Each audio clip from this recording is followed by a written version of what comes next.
Mark, I got to tell you before we even get started here, dude, I have activated this book in my life since receiving it a week ago. This book is a book that has response to it. Well, that is fantastic. I hope we're recording this because I'd love for you to say that. That's a great way to start it. Well, the thing about it is that, you know, one of the things that's kind of slipped in my vocabulary now because of this book is, where is the altitude of my attitude? Where am I on that mountain? Am I on the top? Where am I at? And this book really speaks a great language. Well, I love to hear you say that. Altitude and attitude are really synonymous. I always use the metaphor of a plane. You know, where is the plane in its altitude? And how close are you to the ground? Are you close enough where you're going to be safe? Are you close enough where you're going to crash? You need to control your altitude like you can control your attitude. And by changing or shifting your attitude, it gives you enormous power. Yep.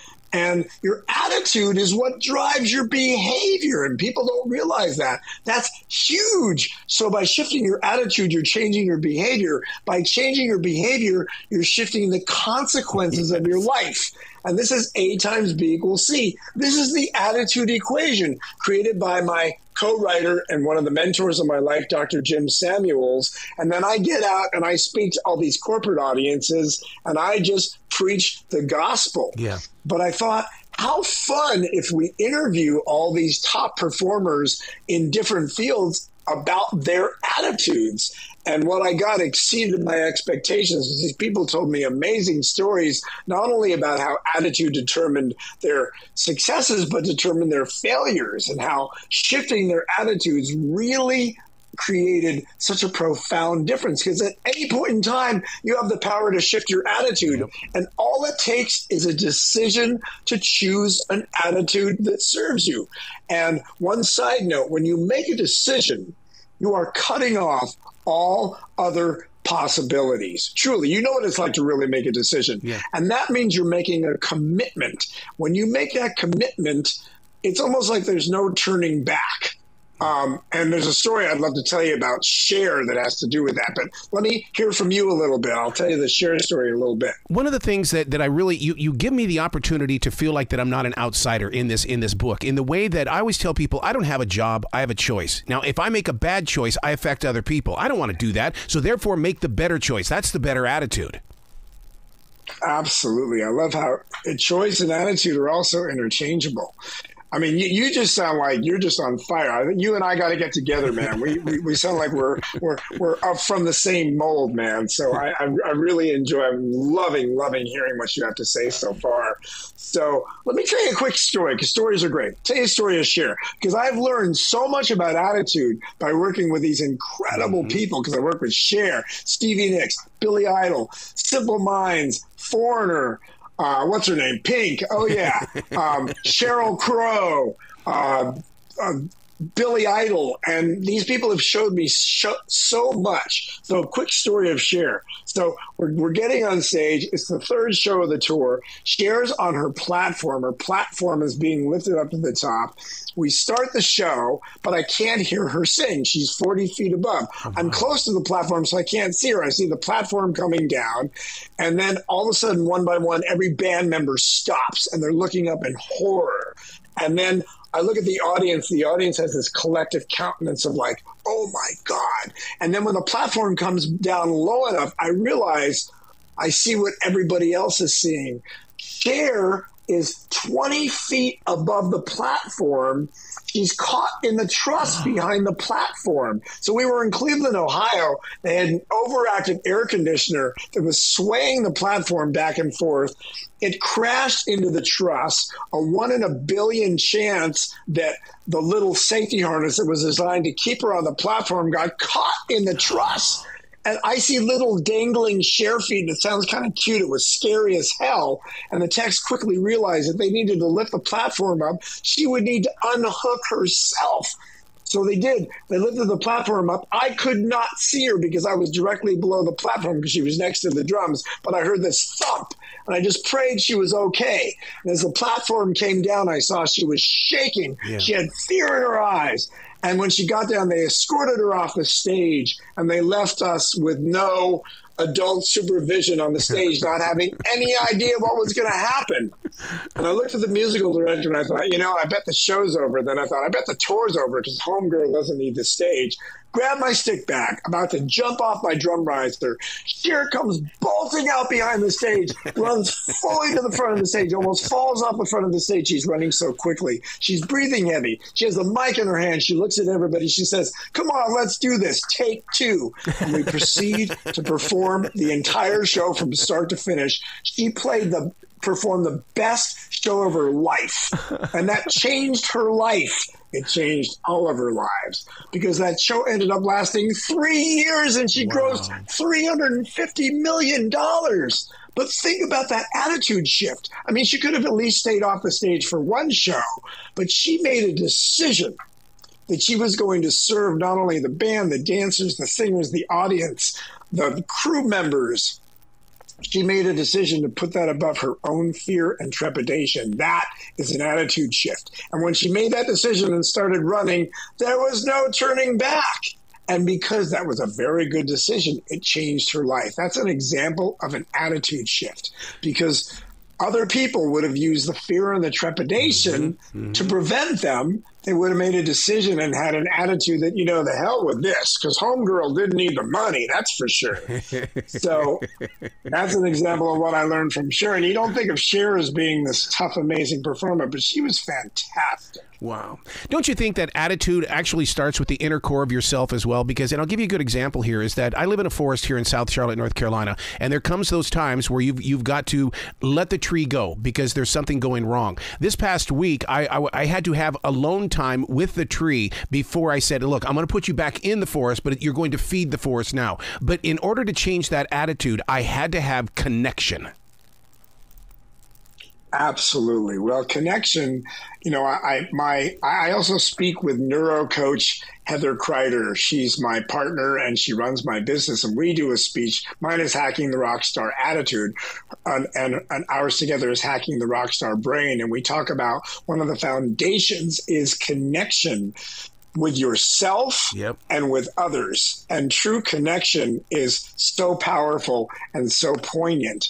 And you create the connection with yourself, then you create the connection with nature, you create the connection with your coworkers. We are all rock stars. We all have that rock star capability. I believe we all have rock star DNA. And so it's not just for people on stage. Your stage right then and there was the forest. Your stage was making the decision that you were going to create a connection that was more powerful than the loss of the tree, but make a connection with Mother Earth, make a connection with yourself, and shift your attitude. So you really combine the greatest sense of everything that we talk about. And that's what I talk about on stage is that we all have the rock star DNA.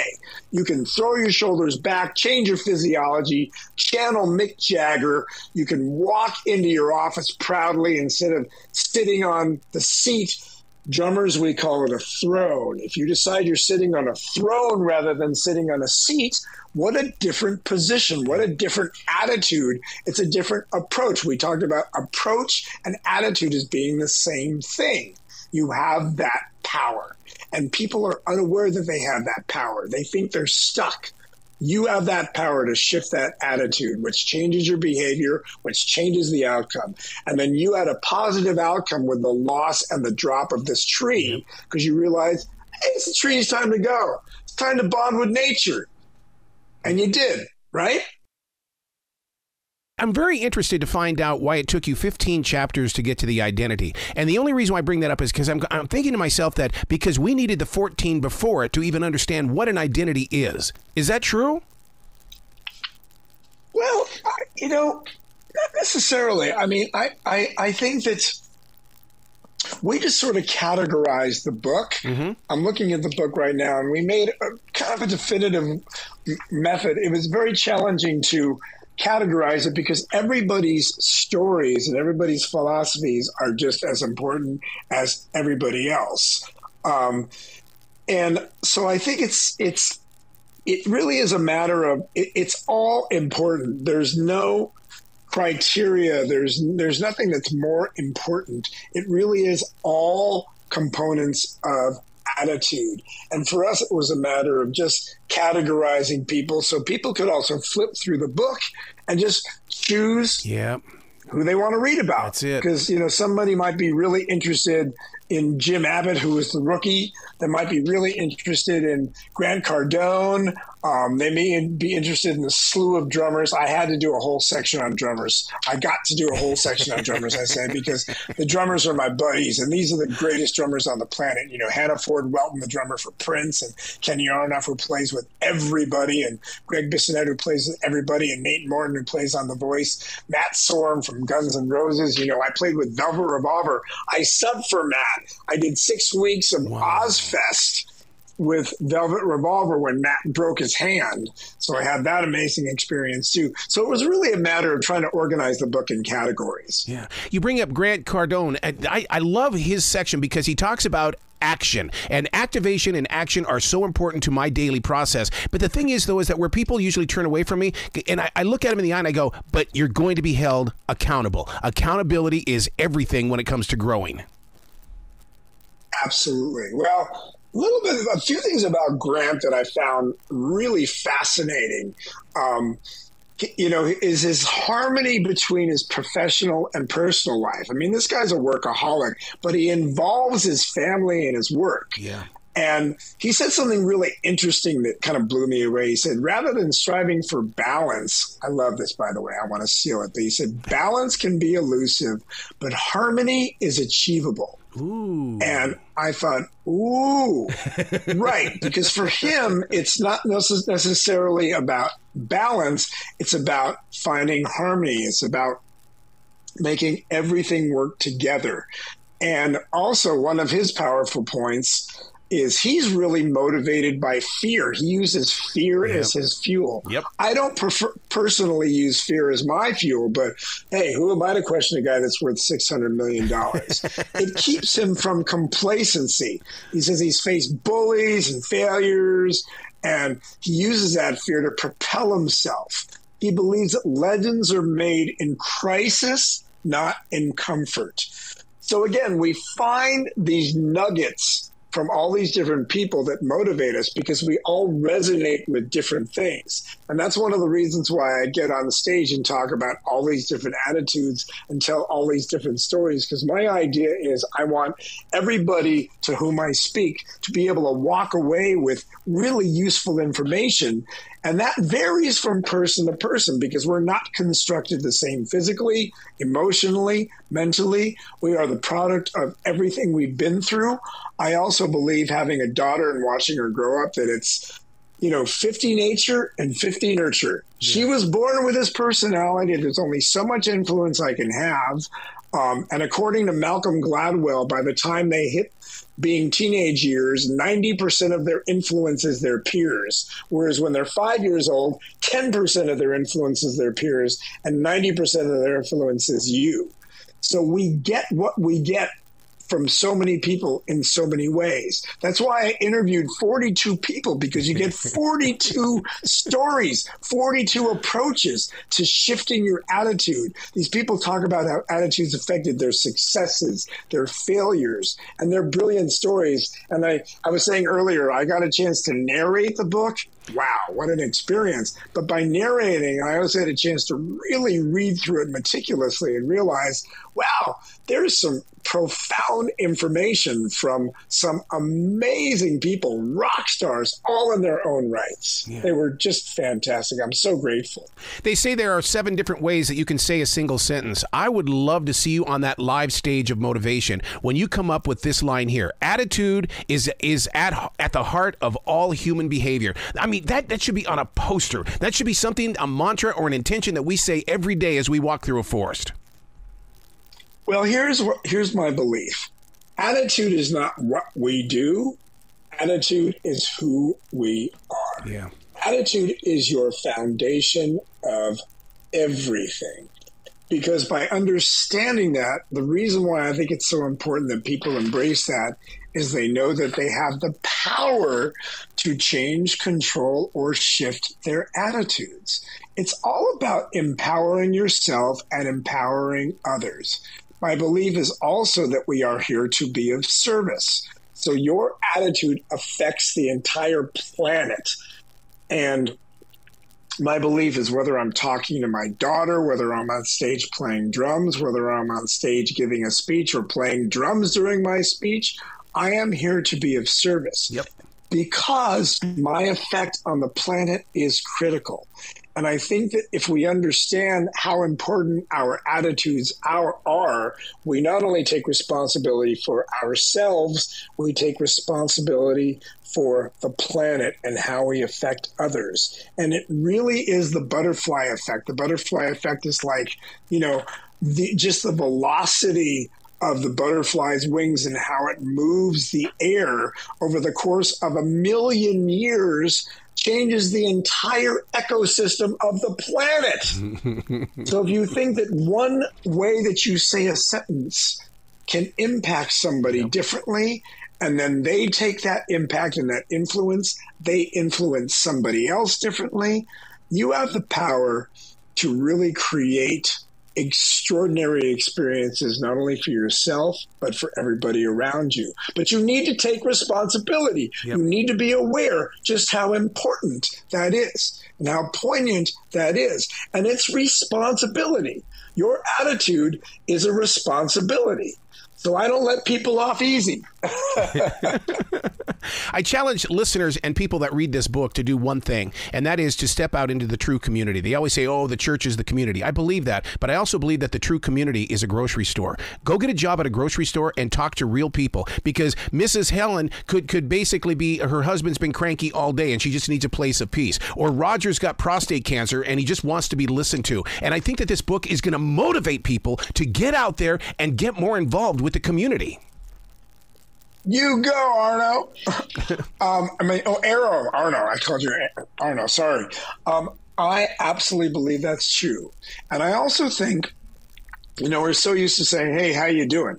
Stop. Yeah. Look in somebody's eyes and really care. Say, hey, how you doing? Yes. And have them tell you. And then they give you some BS answer, say, no, I really do care. How are you? Tell me about your life. Tell me about yourself. Like you say, I'm so aligned with you, and I are very, very aligned in what we talk about. And I'm really grateful for that, man. I wish we could talk for hours, I'm sure. So where can people go to find out more about where you are? Because, you're talking about these speaking tours. Where are you going, and where can people tap into you, Mark? Oh my gosh, I've spoken for everybody from American Express to Kaiser to Delta to to Dell to IBM to Microsoft to Crump to 200 different associations, the National Federation of Funeral directors to forensic accountants. People can go to markschulman.com, MarkSchulman. My book, The Attitude Equation, rock stars in all fields share their secret attitudes. It's available on Amazon. Just go to Amazon, pick it up, give it to your friends, buy a bunch for your friends, change their lives. If you want, you can even email me, and maybe we can work on getting you a signed copy some way. I love it. And you can contact me through my website. And there's so much to learn. And as I said, we have so many programs to offer, because I've got my team building keynote. I've got hacking the rockstar attitude. I focus on, the magic of employee engagement. I even have an all-star band. And then Heather and I, neuro coach Heather J. Kreider, and I do this amazing program. We're doing 2 speeches in 2 weeks. We even headline the Meeting Planners International main stage. So we have so many offerings. And we're developing programs. We're developing C-suite velvet rope programs and one-on-one programs online. I mean, we are just trying to change the world in every way that we possibly can because the world needs it. And Heather's become an AI enablement expert, so we're incorporating AI into emotional intelligence. We're expanding. We just keep on expanding. There's so much to talk about and so much to learn. Wow. Well, you be brilliant today, okay? And please come back to this show anytime in the future. Arrow, thank you so much, man. Let's do this. I can't wait to meet you.